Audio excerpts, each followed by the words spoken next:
They said the scroll was found buried in a wall, sealed with resin, tucked behind bones no one had buried. At first glance, it looked like a funeral text, a farewell, but then the words began to whisper. This wasn't a eulogy. It was a summons, a spell to raise the dead. The scroll beneath the walls. In the dry winds of Roman Egypt, a bundle of papyrus was unearthed by accident, hidden in a ruined house outside Thebes. It was brittle, crumbling, and written in a strange fusion of Greek, Demotic Egyptian, and Coptic symbols. It was part of the Greek magical papyri, or GMP, a vast, stitched-together anthology of spells spanning centuries of cross-cultural sorcery. Contained within was spells for love, invisibility, storms. But this one, it began with a command. Go to the grave of the newly dead, where the soil still sighs. Already, the tone is different, not prayerful. It demands. The ritual preparation. The spell reads like an instruction manual written by someone afraid of being followed.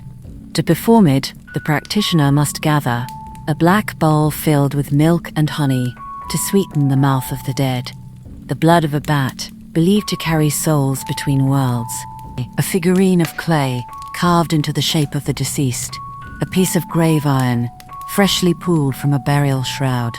Then, at the third hour of night, under a waning moon, the ritual begins. No circle of protection is drawn. Why? Because the scroll says, the dead obey no circle. They were inside it before you were born. The calling. The practitioner kneels at the edge of the grave.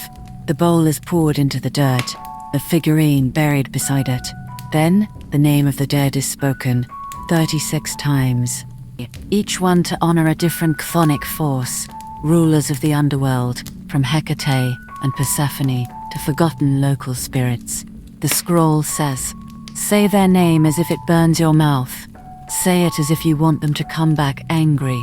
The chant that follows isn't just Greek. It's a phonetic howl, full of guttural sounds and broken syllables. It was never meant to be understood. It was meant to rattle the gates of the underworld. What rises? And if the spell works, the air turns cold. Animals nearby grow silent. Your shadow stretches the wrong way. And behind you, you hear breathing that isn't yours. But the dead don't rise in flesh. No clawed hands, bow creaking limbs. What rises is a presence, a memory given form. A voice without a throat. The scroll describes it this way. It will not speak in words. It will show you what it remembers. You must understand without asking. And if you dare ask the wrong question, it will leave. But something stays behind. Why this spell was used. These weren't rituals of grief. They weren't about closure. They were weapons, used by sorcerers, spies, lovers, and assassins, to summon secrets the living refused to tell. Necromancy, in ancient Greece, wasn't forbidden. It was feared, even respected. Some necromancers were hired by generals to consult the spirits of the unburied before battle. Others used it to speak with vengeful ghosts, the Bia Io Feneto, or those who died violently. Why? Because their souls were still close to the world of the living.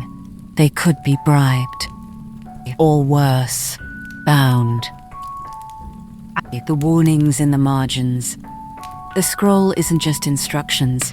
Along its edges, in smaller handwriting, almost like a whisper, are warnings. Do not call them by their living name. Use the name they earned in death. If the wind changes direction mid-ritual, stop. You are not speaking alone. If it answers in your voice, you've summoned the wrong thing. And finally, the dead will come back for one reason. Make sure you know what it is. The spell's legacy. Today, That scroll rests locked in the archives of a European museum. It's been translated, catalogued, rendered harmless. But the text still exists. Its ink hasn't faded.